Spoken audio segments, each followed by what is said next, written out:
साथियों नमस्कार, स्वागत है आपका एक और इस नई वीडियो में। और आप देख रहे हैं big India TV. Bahujan Samaj party को लेकर वर्तमान की सबसे बड़ी खबर आ रही है। साथियों वैसे तो अगर खबर कोई बीएसपी की बड़ी हो या छोटी हो, हम आप तक सभी खबरें पहुंचाने का पूरा प्रयास करते हैं, क्योंकि खासकर साथियों जो बीएसपी की खबरें होती हैं उनको मेन स्ट्रीम मीडिया या बाकी और पत्रकार भी जो सोशल मीडिया के पत्रकार है वो बसपा की खबरों को दिखाने से कहीं ना कहीं परहेज करते हैं। तो हमारा पूरा कर्तव्य बनता है कि आप तक हम उन खबरों को पहुंचाए और बहुजन समाज पार्टी में आपको पूरी जानकारी हो सके। साथियों आपने एक कहावत तो सुनी होगी कि आसमान में थूका हुआ अपने ही मुंह पर गिरता है। और साथियों आज ऐसा ही हुआ है अखिलेश यादव जी के साथ में। अखिलेश यादव जी ने आसमान में थूकने की कोशिश की जो उन्हीं के मुंह पर साथियों नीचे आकर गिर पड़ा। इस तस्वीर को देखिए पहले तो आप। इस तस्वीर में बाबा साहब के साथ में अखिलेश यादव जी की आधी तस्वीर किस तरह जबरदस्ती थोप दी गई है। अब इस तस्वीर का मतलब आप ये लगाइए कि अखिलेश यादव अपने आप को दलितों का भगवान मानने लगे हैं। और ये गलतफहमी, ये जो उनका भ्रम है, ये आने वाले 2027 के विधानसभा के चुनाव में बसपा सुप्रीमो मायावती जी पूरी तरह तोड़कर रखने वाली है। यानी कि समाजवादी पार्टी प्रमुख को मायावती जी नाको चने चबाने वाली है 2027 में। जो अखिलेश यादव को वोट बैंक ट्रांसफर हो गया 2024 के विधानसभा के चुनाव में, इस बार वो वोट बैंक ट्रांसफर नहीं होगा। उल्टा समाजवादी पार्टी का वोट बैंक लगातार बहुजन समाज पार्टी के पाले में आना शुरू हो गया है। साथियों कहीं ना कहीं अखिलेश यादव जी का भ्रम है कि दलित समाज के सामने अगर आप बाबा साहब का नाम लोगे, संविधान का नाम लोगे, आरक्षण का नाम लोगे तो दलित समाज आपकी ओर झुका चला आ जाएगा। लेकिन साथियों ऐसा नहीं है। 2024 में संविधान बदलने के नाम पर जो बात हुई थी उसको लेकर कुछ दलित समाज के लोग बहक गए और इस गठबंधन को वोट दे दिया। लेकिन जो एक सबसे बड़ी साथियों खबर है बहुजन समाज पार्टी की, आपने देखा जैसे ही मायावती जी ने आकाश आनंद को पार्टी में वापस कराया, उससे पहले आकाश आनंद के पास Y+ कैटेगरी की सुरक्षा केंद्र सरकार ने दे रखी थी और गृह मंत्रालय ने दे रखी थी। लेकिन जब बहन जी ने अपना तेवर दिखाना शुरू किया 2027 के विधानसभा के चुनाव के लिए और जब आकाश आनंद की वापसी कराई गई बसपा सुप्रीमो मायावती के द्वारा, तो साथियों उसी दिन गृह मंत्रालय ने या फिर कहे कि बीजेपी सरकार ने आकाश आनंद की सिक्योरिटी वापस ले ली। यानी कि जो बहुजन समाज पार्टी के मुखिया को लेकर आरोप लगते रहते हैं कि बहन जी बीजेपी के दबाव में काम करती है, इस बात से आप अंदाजा लगा लीजिए कि इस बार बसपा सुप्रीमो मायावती जी दो हाथ करने के लिए तैयार हो गई समाजवादी पार्टी व बीजेपी से। और आकाश आनंद के लिए बड़ी खुशखबरी आ रही है। बहुत जल्द आने वाले एक हफ्ते के अंदर अंदर मायावती जी आकाश आनंद को बड़ी जिम्मेदारी देने वाली है उत्तर प्रदेश में। बहन जी ने पहले ही बीएसपी के लोगों से अपील की है कि आकाश आनंद का हौसला बढ़ाने की कोशिश करे, उनके हौसले को अफजाई करे। ये बात बहन जी ने खुद बोली है।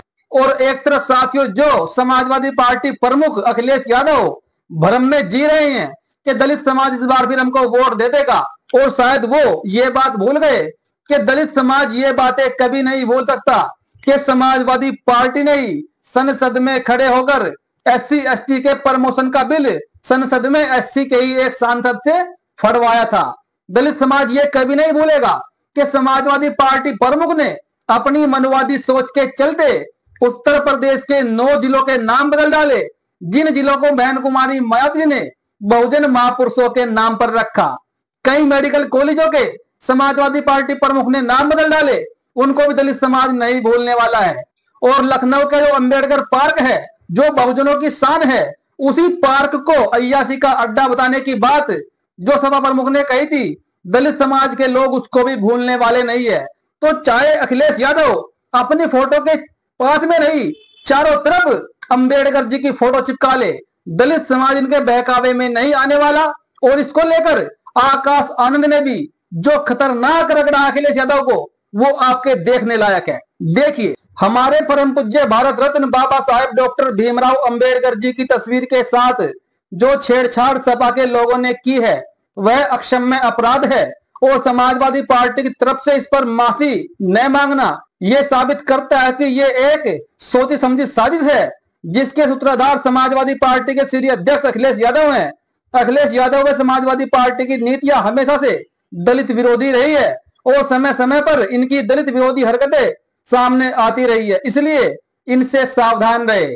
आकाश आनंद ने भी अखिलेश यादव को जमकर रगड़ा है कि जो छेड़छाड़ यहाँ पर की गई है समाजवादी पार्टी के द्वारा, उस पर अखिलेश यादव जी को माफी मांग लेनी चाहिए, तब जाकर इनको दलित समाज माफ करेगा, वरना कार्य तो इनके ऐसे हैं जो ये माफी के लायक नहीं है। लेकिन फिर भी अगर ये माफी मांग ले कि हमसे गलती हुई थी, हमने ही जिलों के नाम बदले, हमने ही पार्क का नाम बदला, हमने ही अय्यासी का अड्डा उठाया, हम इन पर माफी मांगते हैं, तो फिर भी इनको दलित समाज थोड़ा माफ कर देगा। लेकिन ये लोग ऐसा करने वाले नहीं है, क्योंकि इनकी सोच हमेशा मनवादी रही है, दलितों के विरोधी रही है। और इसके आगे बहन जी ने क्या कुछ कहा है वो भी आप देख लीजिए। बहन जी ने पहले पहलगाम को लेकर जो नसीहत तमाम पार्टियों को दी है वो भी आपको दिखाना चाहूंगा।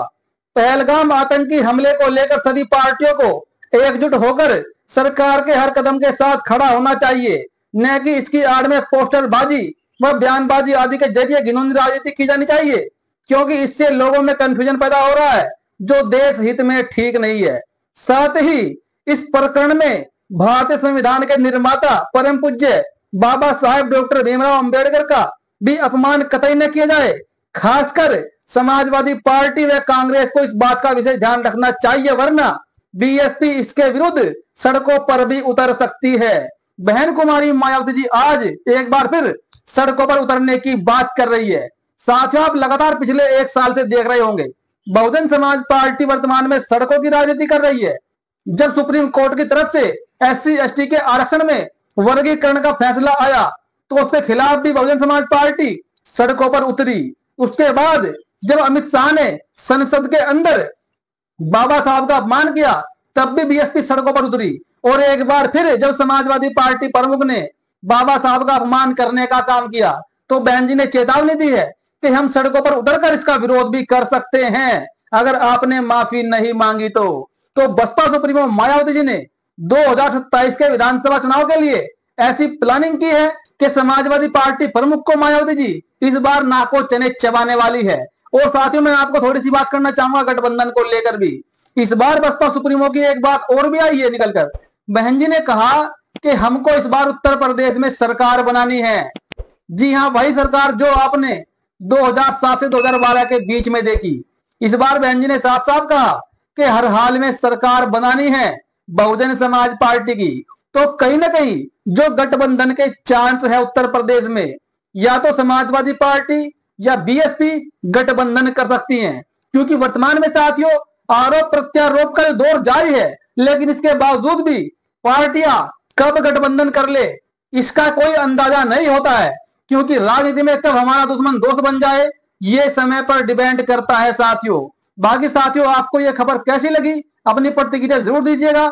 और एक तरफ साथियों बुरी खबर भी आ रही है कहीं ना कहीं अशोकनगर से, जहां पर बाबा साहब की तस्वीर पर मूर्ति पर असामाजिक तत्वों के द्वारा कालिख पोती गई है, जिसमें बहुजन समाज पार्टी की तरफ से प्रशासन को 48 घंटे का अल्टीमेटम दिया गया है कि अपराधियों को पकड़कर जेल में भेजे, वरना बीएसपी सड़कों पर आंदोलन करने को तैयार है। और जो समाजवादी पार्टी प्रमुख ने बाबा साहब का अपमान किया उसको लेकर बीजेपी नेता का भी एक पोस्ट आया है, मैं वो भी आपको बताना चाहूंगा। बीजेपी नेता अमित मालवीय ने लिखा है, भारत के संविधान निर्माता और दलित समुदाय के प्रतीक डॉक्टर बाबा साहेब अंबेडकर। साथियों, इनकी पोस्ट के अंदर इन्होंने समाजवादी पार्टी प्रमुख पर तो हमला बोला ही बोला है, लेकिन ये बाबा साहब को छोटा करने की तैयारी में लगे हैं। इन्होंने लिखा कि दलित समाज के प्रतीक बाबा साहेब अंबेडकर। अब मैं इन मूर्खों से पूछना चाहूंगा कि जो संविधान बाबा साहब ने लिखा है वो सिर्फ दलितों के लिए लिखा है? जो बाबा साहब ने किताबें लिखी हैं वो सिर्फ दलितों के लिए लिखी है?